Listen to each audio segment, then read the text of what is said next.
और देश हित स्पेशल में सबसे पहले बात करेंगे जी न्यूज के स्टिंग ऑपरेशन गेम ओवर की। बीसीसीआई के चीफ सेलेक्टर रहे चेतन शर्मा पर जी न्यूज के खास कार्यक्रम गेम ओवर का बड़ा असर हुआ है। जी न्यूज पर चेतन शर्मा के खुलासों के बाद पूरे क्रिकेट जगत में हड़कंप मच गया। स्टार खिलाड़ियों से लेकर क्रिकेट प्रशासकों तक तमाम बड़े चेहरों पर चेतन शर्मा ने बड़े बड़े दावे किए थे, लेकिन चेतन शर्मा के इन दावों से ना तो बीसीसीआई खुश था और ना ही टीम इंडिया। और यही वजह है भारत और ऑस्ट्रेलिया के बीच खेले जाने वाले 2 टेस्ट और 3 वनडे मैचों की सीरीज के लिए टीम इंडिया के सिलेक्शन से पहले चेतन शर्मा ने इस्तीफा दे दिया है। इस इस्तीफे के पीछे जी न्यूज पर किए गए चेतन शर्मा के 6 खुलासों का बड़ा हाथ है। सिक्सर पहले भी चेतन के करियर में बड़ा रोल प्ले करते रहे हैं और इस बार भी खुलासों के सिक्सर से चेतन का गेम ओवर हुआ है। इन खुलासों में पहला खुलासा चेतन शर्मा का वो दावा था जिसमें उन्होंने फिट होने के लिए खिलाड़ियों के इंजेक्शन लेने की बात कही थी। सुनिए जी न्यूज पर चेतन शर्मा का सबसे बड़ा खुलासा। 18 दिसंबर 2022 दिन रविवार। बीसीसीआई यानी भारतीय क्रिकेट कंट्रोल बोर्ड की चयन समिति के चेयरमैन चेतन शर्मा दिल्ली में अपने घर पर थे।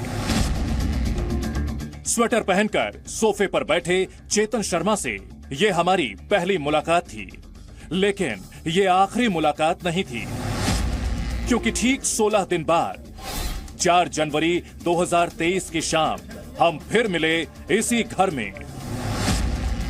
इन 2 मुलाकातों के दौरान चयन समिति के चेयरमैन ने हमारे खुफिया कैमरे पर कई बड़े खुलासे किए।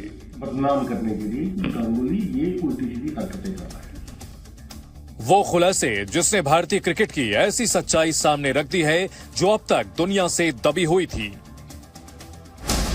18 दिसंबर 2022 को शाम 6:51 पर चेतन शर्मा ने बात बात में ऐसी बात बता दी जिसे सुनकर हमारे होश उड़ गए।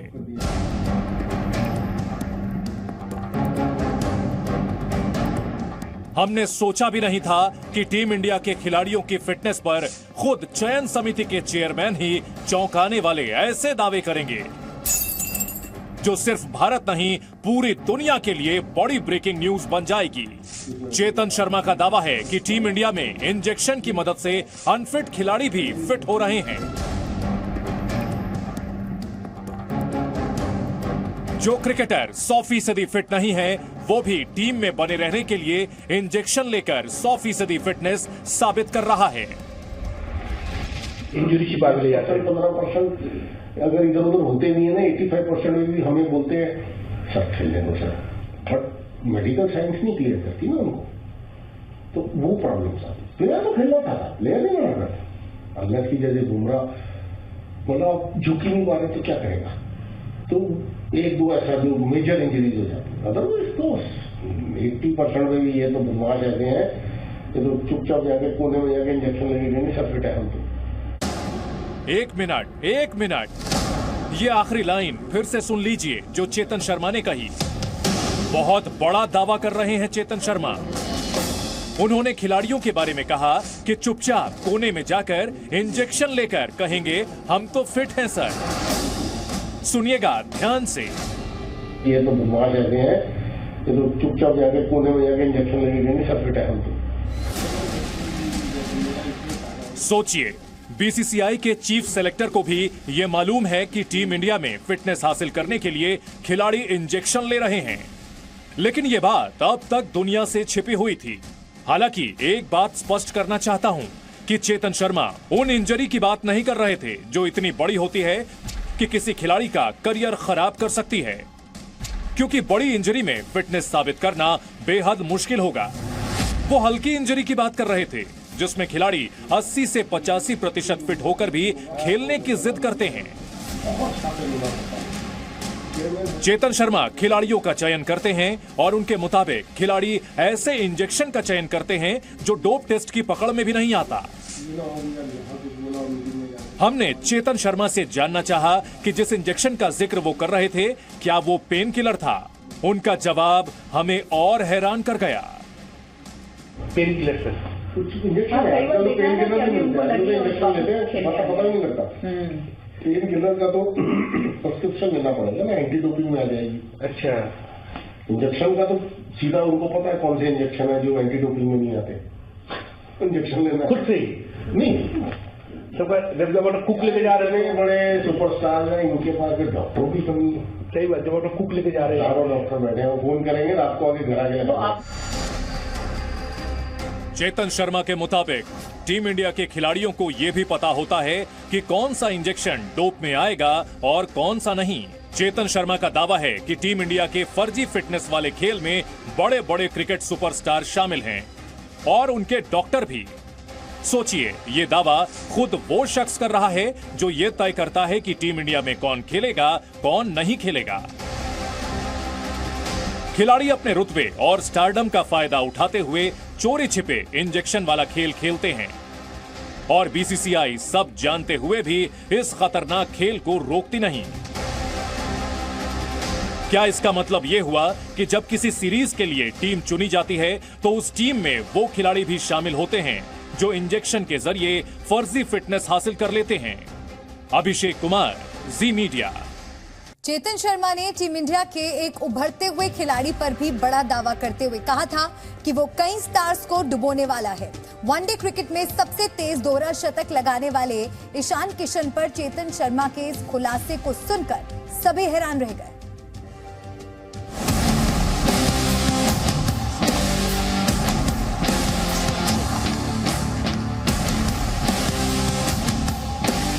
भारत का राष्ट्रीय खेल हॉकी है, लेकिन कहते हैं क्रिकेट यहां धर्म की तरह है। हमारे देश में ओलंपिक गोल्ड मेडल जीतने वाले खिलाड़ी भी 2-4 साल में भुला दिए जाते हैं, लेकिन क्रिकेटर भगवान बन जाते हैं। देश का बच्चा बच्चा जानता है, अगर किसी खेल से सबसे ज्यादा दौलत और शोहरत बनाई जा सकती है तो वो क्रिकेट है। इसलिए शहर शहर, गांव गांव में लाखों युवा आंखों में टीम इंडिया के लिए खेलने का सपना लिए और हाथ में बैट बॉल थामे आपको 22 गज की पिच पर पसीना बहाते हुए दिखेंगे। लेकिन लाखों में ज्यादा से ज्यादा कितने खिलाड़ी टीम इंडिया में जगह बना पाते हैं, इसे आप भी समझते हैं। भारतीय क्रिकेट टीम में पहले नंबर से लेकर 11वें तक एक एक स्थान के लिए कई दावेदार हैं। किसी को मौके मिलते हैं तो कईयों का करियर मौके का इंतजार करते करते ही खत्म हो जाता है। इतनी तगड़ी प्रतियोगिता के बीच अगर किसी खिलाड़ी को टीम इंडिया में जगह मिलती है तो वो छोटी मोटी इंजरी की वजह से टीम से बाहर होना नहीं चाहता। ऐसे में वो खिलाड़ी खुद को 100% फिट दिखाने के लिए इंजेक्शन लेता है। ये दावा है बीसीसीआई की चयन समिति के चेयरमैन चेतन शर्मा का। कोई खराब नहीं करना, सब स्टार बनना चाहते, सब सुपरस्टार विराट कोहली बनना चाहते। तो मैं किसी को उठ के कहूं कि यार वो लड़का जानबूझ के कर रहा है, कोई नहीं करता। कुछ प्लेयर्स ऐसे होते हैं कहते हैं हमें खेलना है, हम विड्रॉ करते हैं उनको कि नहीं यार मत, कोई बात नहीं बेटा, क्योंकि लड़के को पता है ना अगर मैं हटा कोई दूसरा आया। चेतन शर्मा की बातों से लगता है कि खिलाड़ियों पर जगह छिन जाने का दबाव ज्यादा है और जिन खिलाड़ियों पर इस तरह का दबाव है वही इंजेक्शन के खेल में भी शामिल होंगे। चीफ सेलेक्टर ने यहां एक ऐसे युवा खिलाड़ी के बारे में बात की जिसकी वजह से 3 खिलाड़ियों का करियर अधर में लटका है। अब जैसे ईशान किशन, वो इंजर्ड हुआ, ईशान किशन अंदर आया, कितनों को डूब के ले जाएगा ईशान किशन? ऋषभ पंत की प्रॉब्लम आ गई, शिखर धवन लिटरली बाहर हो गया टीम में से, संजू सैमसन फंस गया। एक नॉक ने 3 लड़कों को लटका दिया, सेलेक्टरों के लिए मुसीबत खड़ी हुई। अब तुम कैसे डालोगे 3-3 विकेट कीपर टीम में? केएल राहुल विकेट कीपिंग करता है, ईशान किशन है ही टीम में, अब डाल के दिखाओ ना तीसरा विकेट कीपर। अब जैसे तुम संजू सैमसन को नहीं डालोगे, वो पीछे से अच्छा करता है, तो ट्विटर पे तुम्हारी उड़ा देंगे सेलेक्टरों को। क्या करें सेलेक्टर भी तो, अब उसमें खेल ही जो किया तो उसको लेना ही पड़ेगा। तो इसलिए कोई प्लेयर जगह छोड़ना नहीं चाहता, उनको पता कोई आया अगर उसने कुछ कर दिया था भाषा 2 साल वेट करना पड़ेगा मुझे, इसलिए वो इंजरी छिपा के ले जाता है। 15% अगर इधर उधर होते नहीं है ना, 85% में भी हमें बोलते हैं सर खेल लेंगे सर, बट मेडिकल साइंस नहीं क्लियर करती ना उनको। तो वो प्रॉब्लम था। प्लेयर तो खेलना था, प्लेयर नहीं बना था। अभिषेक कुमार, जी मीडिया। बीसीसीआई के चीफ सेलेक्टर चेतन शर्मा ने सौरव गांगुली और विराट कोहली के बीच हुए विवाद की पूरी कहानी भी जी न्यूज के सामने बयां की थी। सौरव गांगुली और विराट के बीच तथाकथित विवाद की इनसाइड स्टोरी आज से पहले बीसीसीआई में इतने जिम्मेदार पद पर बैठे किसी शख्स ने नहीं बताई थी। सौरव और विराट पर चेतन शर्मा के बड़े दावों को भी सुनिए।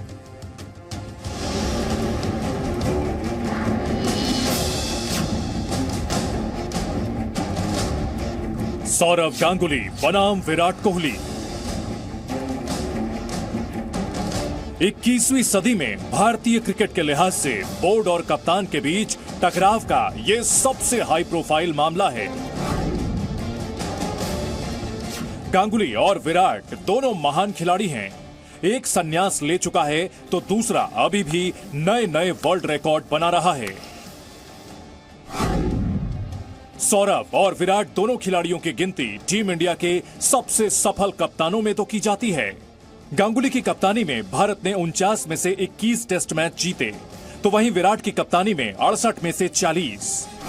वहीं वनडे की अगर बात करें तो 9 साल की कप्तानी में विराट ने 95 में से 65 मैचों में जीत दिलवाई, तो वहीं गांगुली ने 6 साल की कप्तानी में 146 में से 76 मैच जितवाए। वहीं अगर बल्लेबाजी की तुलना करें तो विराट दादा से 20 पड़ते हैं। विराट के तीनों फॉर्मेट मिलाकर 489 मैचों में 24,990 रन हैं, जिसमें 74 शतक शामिल हैं। तो वहीं गांगुली के वनडे और टेस्ट मिलाकर 424 मैच हैं, जिसमें उन्होंने 18,575 रन बनाए हैं और 38 शतक हैं।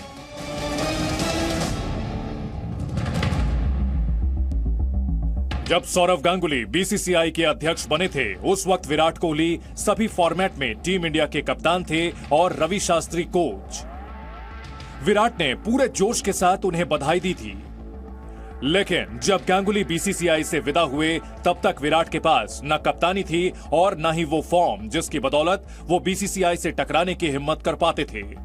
हालांकि अब उनकी फॉर्म वापस आ चुकी है और ये आप भी जानते हैं, लेकिन जो बात आप नहीं जानते हैं वो ये है कि गांगुली और विराट में झूठ कौन बोल रहा था। चेतन शर्मा का जवाब सुनिए। गांगुली ने कहीं स्टेटमेंट दिया कि जब विराट कोहली बात कर रहा था हमसे कि मुझे कैप्टनसी छोड़नी है, तो मैंने उसको मना किया कि कैप्टनसी नहीं छोड़नी तुझे। मतलब कि गांगुली ने मना किया कैप्टन नहीं छोड़ना है, ये उसने मीडिया में बोला। हाँ, नहीं छोड़ना। हाँ। दूसरी तरफ विराट ने मीडिया में जाकर बोला कि मुझे कभी भी प्रेसिडेंट ने ये बात बोली नहीं। हाँ। और उस पर कॉन्फ्रेंस किया। तो सच्चाई है क्या सर? बोला था उसने। हाँ? तो नॉर्मल कुछ है ना, बोला था उसने सौरव गांगुली ने कि सोच लो एक बार, जो माइट भी वीडियो कॉन्फ्रेंसिंग में विराट ने नहीं सुना होगा। वहां तो 9 लोग बैठे थे, एक तो आदमी होता नहीं है, तो सारे लोग होते। मैं भी था उसमें, सारे सिलेक्टर थे, बोर्ड के सब थे, सब अवेलेबल थे। या तो विराट को सुना नहीं या विराट ने क्या, मुझे नहीं पता। देखो या विराट उसने झूठ बोला, हमें नहीं पता, विराट को पता होगा क्यों कहा विराट ने। और कोई वो एज ए कैप्टन जा रहा था साउथ अफ्रीका, प्रेस कॉन्फ्रेंस जो होती है वो टीम के बारे में होती है। इस टॉपिक को लाने की जरूरत भी नहीं थी वहां, लेकिन वो इस टॉपिक को लेके आया, जानबूझ के लेके आया। कौन? विराट। उसका मकसद क्या था? यही मकसद वही बता सकता है। तो सच्चाई क्या था सर? सच्चाई ये था, तो बात तो हुई थी, 6 लोग 8-9 लोग बैठे थे, बात तो हुई थी। गांगुली ने कहा था। हाँ, गांगुली ने कहा था, विराट झूठ बोल रहा था। क्यों कह रहा था कि विराट झूठ? आज तक किसी को नहीं पता। वो तो उनका पर्सनल मैटर, वो उसका पर्सनल मैटर। उस पर कंट्रोवर्सी हो गया था कि बोर्ड वर्सेस प्लेयर हो गया था। विराट कोहली झूठ क्यों बोला? इसका मकसद क्या था सर? एक मैंने हाइपोथेटिकल बात बताइए। मकसद वही आपको बोला ना, उसको लगा कि कप्तान मुझे जो व्हाइट बॉल कैप्टनसी से हटाया गया है उसमें सौरव गांगुली का हाथ है। उन्हें सौरव गांगुली को हटाना चाहता है। हटा दिया तो उसकी जगह किसको लाना चाह रहा है? सर रोहित शर्मा हाथ हो गया था। मतलब यही बड़ी कंट्रोवर्सी आपको समझ नहीं आ रही, आप क्रिकेट में नहीं घुस रहे हो, ये बहुत बड़ी बात बोल रहा हूँ मैं। दो ईगो क्लैश है। गांगुली वो एक सोच रहा है कि मुझे हटाया गया है कैप्टनसी से, ये गांगुली ने हटाया, तो उसकी मैं मर्जी ठोकूंगा। वो उसने स्टेटमेंट दिया कि उसको लिटरली बदनाम करने के लिए गांगुली ये उल्टी सीधी हरकतें कर रहा है, ये बताने की कोशिश की मेरी आप, और जो वो उस पर उल्टा हो गया। अभिषेक कुमार, जी मीडिया। चेतन शर्मा ने जी न्यूज पर जो छठा बड़ा खुलासा किया था, उसमें उन्होंने ये बताया कि किस तरह चयनकर्ता किसी खिलाड़ी को साइडलाइन कर सकते हैं, और ये बताने के लिए चेतन शर्मा ने बाकायदा विराट कोहली का उदाहरण दिया था। अब मुझे लगता है कि यार this guy can replace Virat Kohli, I am just giving यार, ये लड़का बहुत अच्छा है यार, विराट नहीं कर रहा कुछ अच्छा, तो हम ऐसे करते हैं यार, विराट को ब्रेक देके इसको खिलाते हैं, बीच में ट्राई करते हैं। जब हम ये करने जाते हैं, हम 5 सेलेक्टर होते हैं, पहले तो हमें 5 को एक कंसेंसस पे आना, पहले तो वो सबसे बड़ा टफ काम है। तो चेयरमैन को बहुत छापे रोना पड़ता है इसमें। चेयरमैन हैज टू बी, जैसे मेरा इसलिए फायदा हो गया कि आई वाज अ पॉलिटिशियन, तो you have to really control your guides यार, एक प्लेटफॉर्म पे कि ये ना हो यार यहाँ कुछ बोला मीटिंग में जाके तुम्हारी उल्टा हो गया। तो मेरे 2 साल में कभी एक बार भी वोटिंग नहीं हुई, नॉट ए सिंगल टाइम मैंने वोट ही नहीं होने दिया। वोटिंग का मतलब है हम 5 सेलेक्टर होते हैं, हमारे पास एक ही वोट होता है। पाकिस्तानी पीएम शहबाज शरीफ को तुर्की पहुंचे करीब 24 घंटे हुए हैं, और इस बीच इस्लामाबाद की गजब बेइज्जती हो चुकी है। एक पाकिस्तानी पत्रकार का दावा है कि शहबाज शरीफ ने तुर्की को मदद देने के नाम पर घोटाला किया है, और ये स्कैम खुद तुर्की की सरकार ने पकड़ लिया है। विदेश में शहबाज शरीफ ने ऐसा क्या किया कि पाकिस्तान का इंटरनेशनल अपमान हो गया? देखिए ये रिपोर्ट।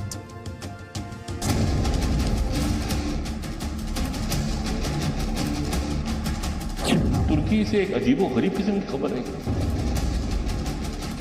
हमारे प्राइम मिनिस्टर आवाम के सर पर पेट्रोल का बम गिराने के बाद रफू चक्कर हो चुके हैं टर्की।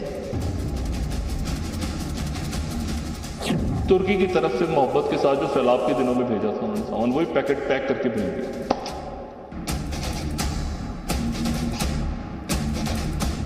तुर्की पाकिस्तान दोस्ती जिंदाबाद। शहबाज शरीफ ने तुर्की की मदद करने में भी घोटाला कर दिया। पाकिस्तान सरकार ने ऐसा काम किया कि तुर्की पहुंचते ही वजीर आजम की गजब बेइज्जती हो गई। तुर्की में राष्ट्रपति अर्दोआन से मिलने के ठीक बाद शहबाज शरीफ अपना मुंह छिपाने के लिए मजबूर हो गए। अच्छा, तुर्की भी लाहौर से गए हैं और तुर्की से एक अजीबो-गरीब किस्म की खबर आई। अच्छा, वहां सामान पहुंचाइए सिंध से शायद, और वहां सामान पहुंचा, उसके ऊपर लिखा हुआ गवर्नमेंट ऑफ सिंध, हुकूमत पाकिस्तान टैग लगा हुआ। उन्होंने जो खोला है तो अंदर से वो निकला है पैकेट के, तुर्की की तरफ से मोहब्बत के साथ जो सैलाब के दिनों में भेजा था उन्होंने सामान, वही पैकेट पैक करके भेज दिया। शर्मिंदगी की बात है। मकसद, अब मुझे नहीं पता वहां का मीडिया रिपोर्ट करता है या लिहाज करता है हमारा, ठीक है ना। ये वहां के कॉन्सुलेट जनरल को किसी को खबर दी है, तो कितनी क्या एम्बैरेसिंग सिचुएशन है। भाई आप क्या करने वहां पर गए हैं? यानी आप कितनी मदद कर सकते हैं उनकी? जो आपने मदद करनी थी आपने भेज दी, टीम्स चली गई, और जो भी जा सकता था आपने खेमे जो हैं जो आए थे सैलाब ज़दगान के लिए वो उठा के वहां पे भेज दिए। एक हफ्ते में ही तुर्की में 2 बार पाकिस्तान शर्मिंदा हो गया। अब से कुछ दिनों पहले शहबाज शरीफ ने तुर्की को मदद भेजते समय अपना फोटोशूट करवाया था। उस मदद की पोल खुल गई है। पाकिस्तान के एक पत्रकार डॉक्टर शाहिद मसूद का दावा है कि शहबाज सरकार ने मदद के नाम पर जो सामान तुर्की भेजा, असल में वही सामान कुछ महीनों पहले तुर्की से पाकिस्तान के बाढ़ पीड़ितों के लिए आया था। शहबाज सरकार ने तुर्की से आया सामान दोबारा पैक करके वापस तुर्की के भूकंप पीड़ितों को भेज दिया है। यानी जब पाकिस्तान के टीवी चैनलों पर शहबाज के तुर्की पहुंचने की ब्रेकिंग न्यूज चल रही थी, ठीक उसी समय पाकिस्तान का इंटरनेशनल अपमान हो रहा था। वजीर आजम शहबाज शरीफ 2 रोजा दौरे पर तुर्की पहुंच गए हैं। अपने ट्विटर पैगाम में कहा कि तुर्की और शाम में आने वाली खुद किसी एक हुकूमत के हैंडल करने की सलाहियत से बाहर है।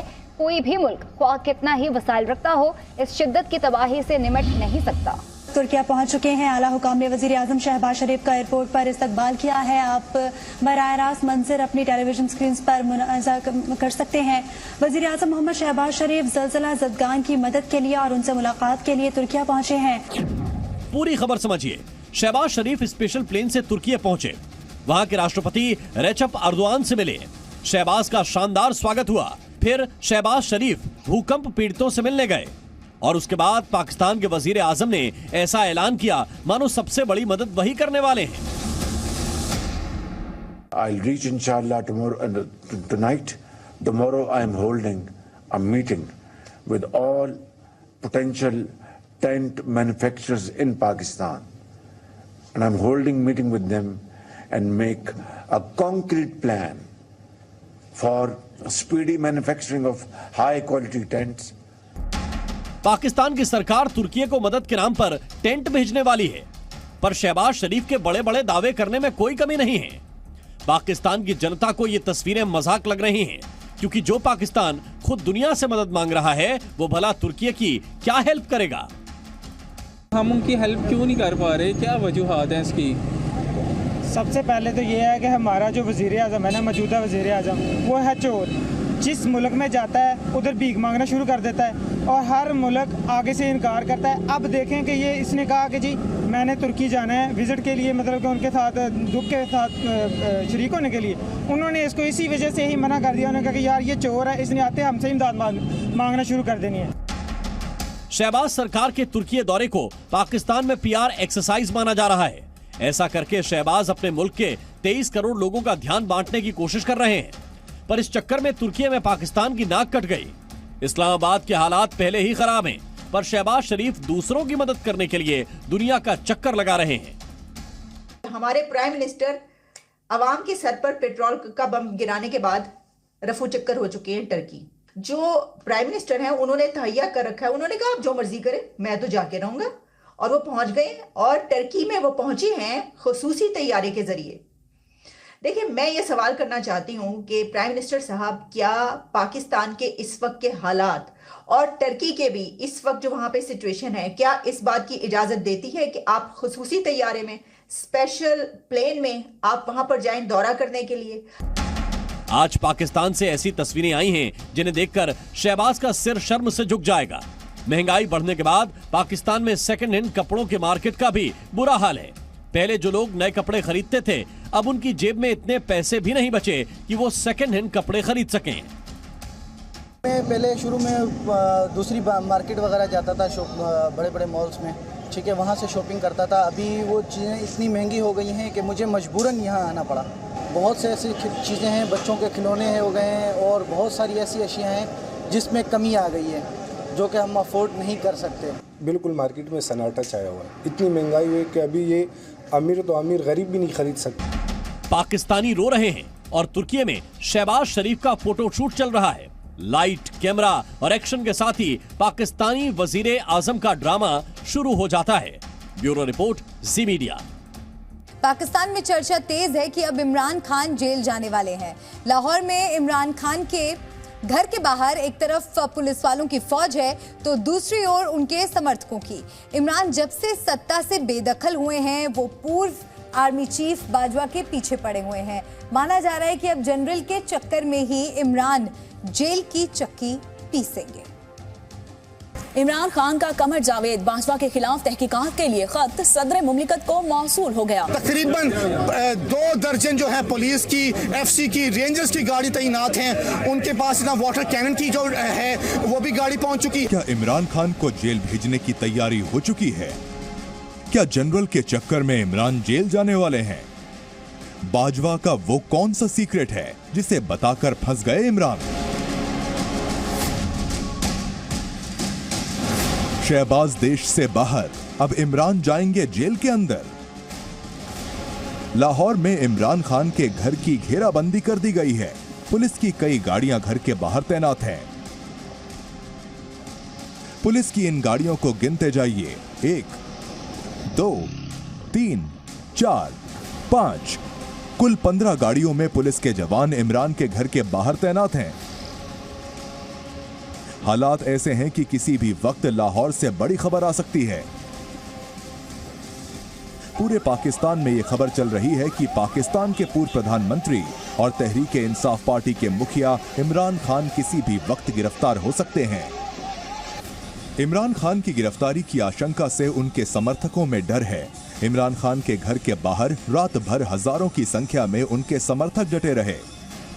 अगर पुलिस किसी भी वक्त इमरान खान के लाहौर के घर में घुसती है तो लाहौर में उपद्रव के हालात पैदा हो जाएंगे। शायद इसके पीछे भी इमरान की चाल हो, क्योंकि जब भी इमरान को अपने ऊपर खतरा महसूस होता है वो अपने समर्थकों को इकट्ठा कर लेते हैं। पाकिस्तान इस महंगाई और आर्थिक संकट से जूझ रहा है, लेकिन पाकिस्तान की राजनीति इमरान खान के इर्द गिर्द घूमने लगी है। अचानक से ऐसा क्या हो गया कि इमरान खान पर गिरफ्तारी की तलवार लटकने लगी है? इमरान खान ने पूर्व army chief general Qamar Javed के खिलाफ फिर से मोर्चा खोल दिया है। कमर जावेद बाजवा रिटायर हो चुके हैं, लेकिन इमरान खान अभी भी उनसे पुरानी दुश्मनी का हिसाब लेना चाहते हैं। इमरान खान ने एक इंटरव्यू में पिछले साल सत्ता से हटाने के लिए की गई साजिश में सीधे सीधे बाजवा का नाम लिया। बाजवा तब पाकिस्तान के आर्मी चीफ थे। इससे पहले इमरान खान ने बाजवा की जांच कराने को लेकर पाकिस्तान के राष्ट्रपति को चिट्ठी लिखी थी। खान साहब एक लेटर लिखते हैं प्रेसिडेंट साहब को, फिर पब्लिक भी हुआ, जिसमें वो जनरल बाजवा के खिलाफ कहते हैं कि आप इंक्वायरी करें। चिट्ठी में इमरान खान ने लिखा है कि जनरल बाजवा ने एक पत्रकार को बताया था कि अगर इमरान खान सत्ता में बने रहते हैं तो ये पाकिस्तान के लिए खतरा होगा। चिट्ठी में इमरान खान ने दावा किया है कि जनरल बाजवा ने इमरान खान का फोन टैप किया है। इमरान खान पिछले साल अप्रैल में सत्ता से बाहर हुए थे, तब भी उन्होंने जनरल बाजवा पर सत्ता से बाहर करने की साजिश रचने का आरोप लगाया था। अब एक बार फिर इमरान खान ने बाजवा के खिलाफ बयानबाजी की है, जिसके बाद इमरान की मुश्किलें बढ़ने लगी हैं। गुरुवार को ही पाकिस्तान की एंटी टेररिज्म कोर्ट में इमरान खान को पेश होना था, लेकिन इमरान पेश नहीं हुए और कोर्ट ने उनकी जमानत याचिका खारिज कर दी। इमरान खान की जमानत याचिका खारिज होना, घर के बाहर भारी पुलिस बल की तैनाती ऐसे वक्त हो रही है जब पाकिस्तान के पीएम शहबाज शरीफ पाकिस्तान में नहीं है। ये संयोग है या वाकई कोई सोची समझी रणनीति? जिस इमरान खान ने शहबाज शरीफ की नाक में बीते 10 महीनों से दम कर रखा है, अब उसे शहबाज और बाजवा मिलकर जेल की चक्की पिसवाएंगे। ब्यूरो रिपोर्ट, जी मीडिया। पाकिस्तान भारत को अपना सबसे बड़ा दुश्मन मानता है, तो जाहिर है जनता की सोच भी वही होगी, लेकिन ऐसा नहीं है। पाकिस्तान में तो भारतीय सेना और उसके प्रमुख की जय जयकार हो रही है और तारीफ कर रहे हैं लोग, वहां के सांसद भी और वहां की जनता भी। मेरा सबसे बड़ा दुश्मन इस वक्त जो आर्मी चीफ है, 7 गुना बड़ी अफवाज का जो अप्रैल के अंदर मुकर्रर किया, जिसका नाम है जनरल पांडे, उसकी टोटल मालियत और मेरे फौज के बहादुर जर्नलों और बहादुर अफवाज के जवानों, सुन लो कि उसकी टोटल मालियत 29 लाख रुपया है। पाकिस्तान में भारत के आर्मी चीफ की जय जयकार। आखिर पाकिस्तान के लोगों को क्या हो गया है कि वो भारतीय सेना की तारीफ कर रहे हैं? पाकिस्तान के नेता आखिर क्यों अपनी ही सेना के पूर्व अधिकारियों पर सवाल खड़ा कर रहे हैं? पाकिस्तान में सेना की मर्जी के बगैर एक भी पत्ता नहीं हिलता। सत्ता में कौन बैठेगा ये भी वहां की आर्मी ही तय करती है। लेकिन अब उस पाकिस्तानी आर्मी को वहां के नेता और जनता ही कटघरे में खड़ा कर रही है। मेरा सबसे बड़ा दुश्मन इस वक्त जो आर्मी चीफ है, 7 गुना बड़ी अफवाज का जो अप्रैल के अंदर मुकर्रर किया, जिसका नाम है जनरल पांडे, उसकी टोटल मालियत और मेरे फौज के बहादुर जर्नलों और बहादुर अफवाज के जवानों, सुन लो कि उसकी टोटल मालियत 29 लाख रुपया है। पकड़ा जाता है, कौन पकड़ता है? मैं और आप पकड़ेंगे इंशाल्लाह। उससे पूछा जाता है कि अरबों रुपया किधर आया?